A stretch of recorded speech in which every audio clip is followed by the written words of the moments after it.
Saudaraku, banyak orang yang tidak faham bahwasanya memberi makan dan minum itu dalam Islam adalah salah satu cara untuk mendapatkan amal jariyah.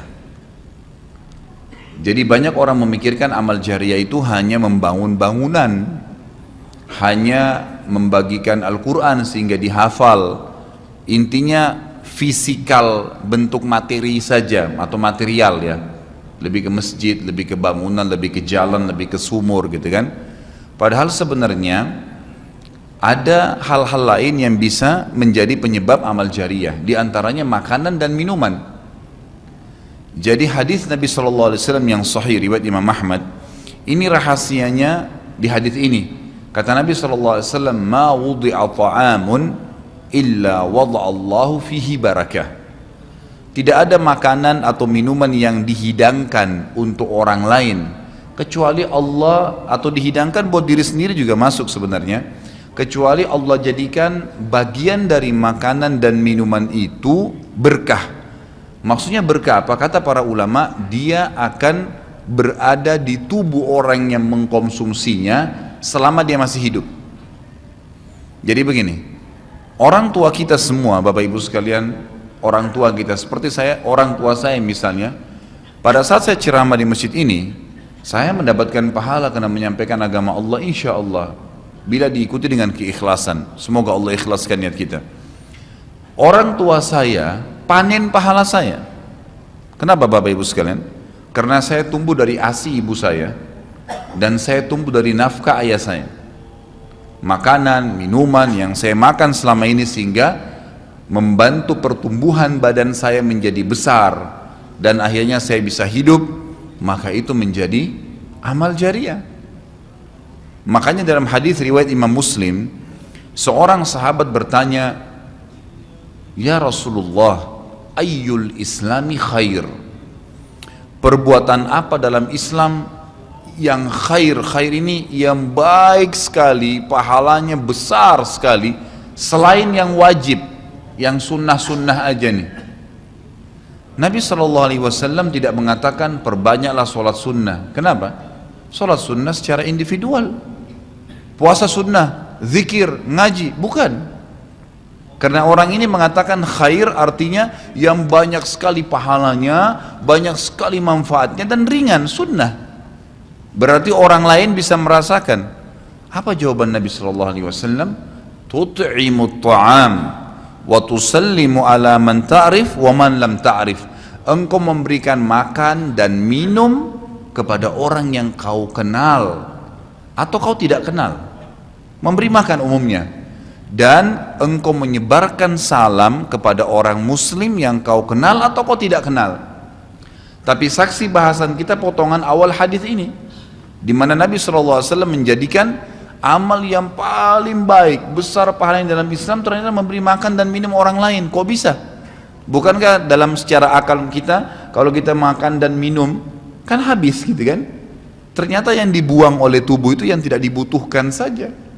Yang jadi mohon maaf air seni kita, air kencing dan buang air besar, jadi tinja itu yang tidak dibutuhkan oleh tubuh, tapi yang dibutuhkan diambil, diserap, gitu kan?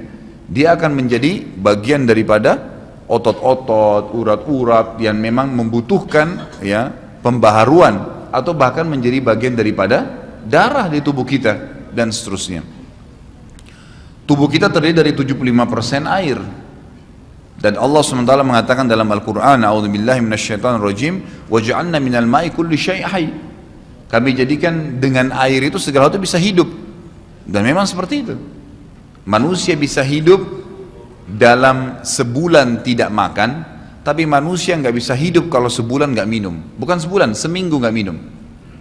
Makanya para sahabat, beberapa riwayat menyebutkan seperti Abi Dzar radhiyallahu anhu, beliau mengatakan waktu beliau datang ke Mekah untuk mencari tahu berita tentang Nabi SAW, saking khawatirnya kalau beliau mengaku mau cari Nabi, karena semua orang yang datang dari luar Mekah mencari Nabi Muhammad SAW waktu zaman di Mekah itu digebukin atau dipukul.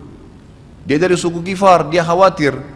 Maka dia bilang, karena khawatir saya ditahu orang asing, saya juga kalau beli nanti retorika bahasa saya berbeda, maka saya minum air Zam-Zam. dan selama beberapa hari dia tinggal di Mekah itu 2 minggu cari Nabi SAW, 2 minggu minum Zamzam nggak makan apa-apa, dan bisa gitu kan minum air. Beberapa sahabat juga dalam riwayat Bukhari menjelaskan mereka pernah tinggal di Mekah selama sebulan tidak minum kecuali air Zamzam, bisa hidup.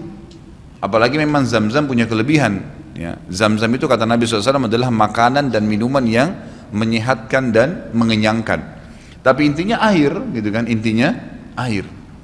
Fungsi air banyak sekali kan gitu. Tadi kalau kita masuk makanan dan minuman dulu, memberikan makan dan minum dalam Islam ini sangat besar pahalanya, sebagaimana saya jelaskan, dan termasuk amal jariah. Di dalam Islam ada beberapa kegiatan yang kita disuruh untuk memberikan makan dan minum orang, seperti misalnya membuka puasakan orang lain dengan minum dan makan, dan dijanjikan pahala yang besar. Man fattara sha'iman kana lahu mithlu ajri sha'imin min ghairi an yanqus min ajri sha'imin syai'a. Siapa yang membuka puasakan orang lain, maka dia akan dapat pahala orang itu tanpa dikurangi sedikit pun dari pahala orang yang buka puasa tadi. Dan Umar bin Khattab radhiyallahu anhu pernah memanen pahalanya 1 kota Madinah di zaman khilafah beliau dengan air. Jadi zaman khilafah beliau di akhir hidupnya, atau maaf di akhir khilafahnya beliau sempat di akhir Ramadan juga, bukan di akhir khilafah, mohon maaf, di akhir Ramadan, dia salah 1 tahun khilafahnya beliau sempat ingin membuka puasakan orang, sudah mau habis Ramadan, ingin dapat pahala. Waktu itu beliau jadi khalifah, jadi raja, diiklankanlah di Madinah. Ya, dia bilang pada pembantunya, gulamnya, tolong iklankan kalau saya akan buka puasakan orang. Ingin cari pahala, orang semua diiklanin. Amir Mu'minin bin Khattab mengundang buka puasa. Orang-orang pada berbondong-bondong datang. Yang undang siapa? Raja. Yang orang bayangkan ini akan ada kambing bakar, yang akan ada ini, akan ada itu, macam-macam. Raja yang undang, gitu kan. Ternyata Bapak Ibu sekalian, waktu sudah ngumpul semua jemaahnya, masyarakat depan Umar menyuruh membagikan gelas-gelas yang zaman itu memang terbuat dari tanah liat. Kemudian dibagikan satu-satu dan disuruh antri di sumur, gitu kan? Karena memang mereka minumnya di sumur waktu itu, tidak ada sumber air yang lain, gitu kan? Mereka antri di sumur, lalu mereka ambil isi air masing-masing di sumur itu, antri kemudian sambil duduk.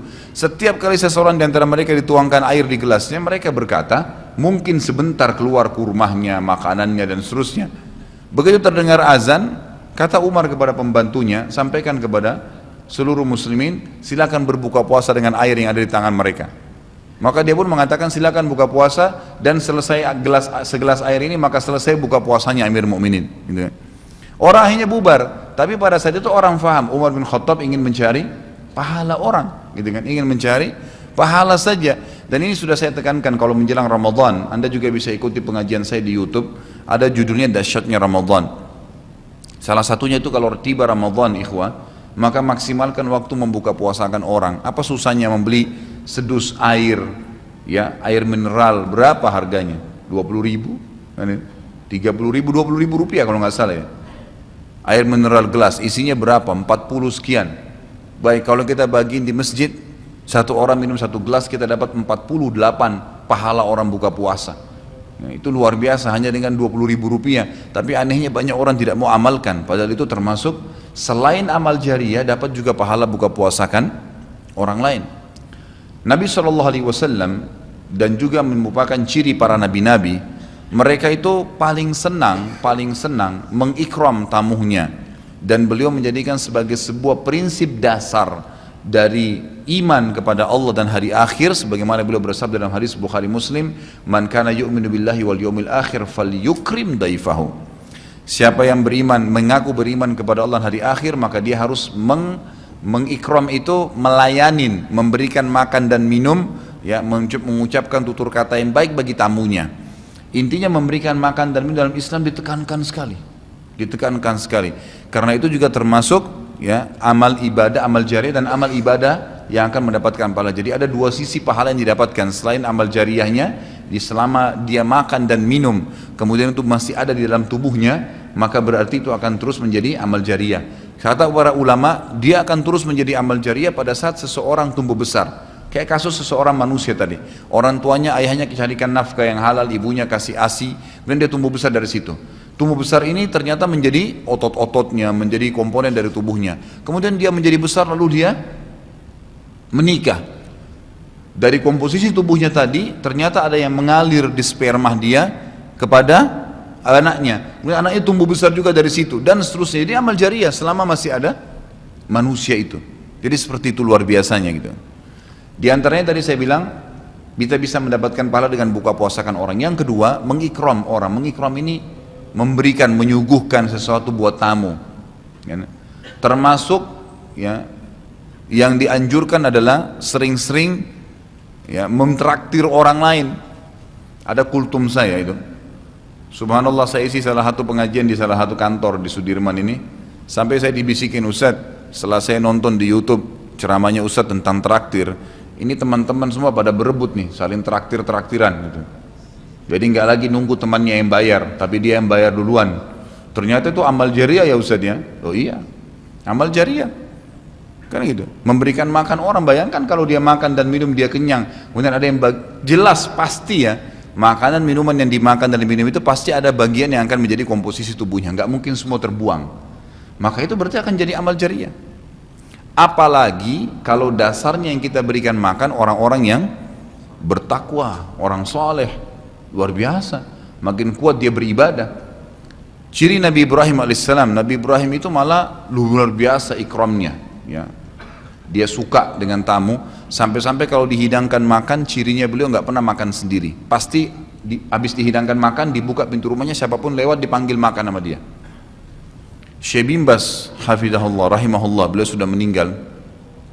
Salah satu muridnya menceritakan, beliau itu punya rumah ya, rumahnya dia di belakang atau di samping rumahnya itu ada sebuah tempat yang kosong pakai AC ya, dilapangkan seperti masjid inilah. Setiap hari beliau menyiapkan makan siang dan makan malam untuk 600 orang setiap hari. Siang itu untuk 600 orang, malam untuk 600 orang. Jadi 1200 orang yang makan setiap hari, atau 1200 porsi lah ya. Kalau orang yang sama makan siang dan makan malam, sampai-sampai beliau bukan mengundang ya, nggak diundang orang. Jadi awal-awalnya saja diiklanin. Jadi kalau sudah tiba waktu makan siang, yang lagi nyapu jalanan mampir, yang lagi lewat mampir, yang muridnya mampir, yang kerabatnya mampir, pokoknya mampir 600 orang. Siang malam, tiap hari sampai belum meninggal. Itu bagaimana mereka mengikramnya. Kadang-kadang kita subhanallah, makanan kita taruh di kulkas sampai rusak, nggak mau dibagi kepada orang. Pelitnya luar biasa. Kalau buahnya lagi berbuah dibungkus, nggak mau dibagi ke orang lain. Padahal sebenarnya rahasia untuk menambah berkah sesuatu benda, rezeki kita, itu diinfakkan dulu. Kata Nabi SAW di dalam hadis Bukhari, Allah SWT berfirman, ya ibna Adam anfik alaik, wahai anak Adam, infak dulu baru saya infakkan kepadamu. Artinya baru saya berikan, bukakan rezeki itu.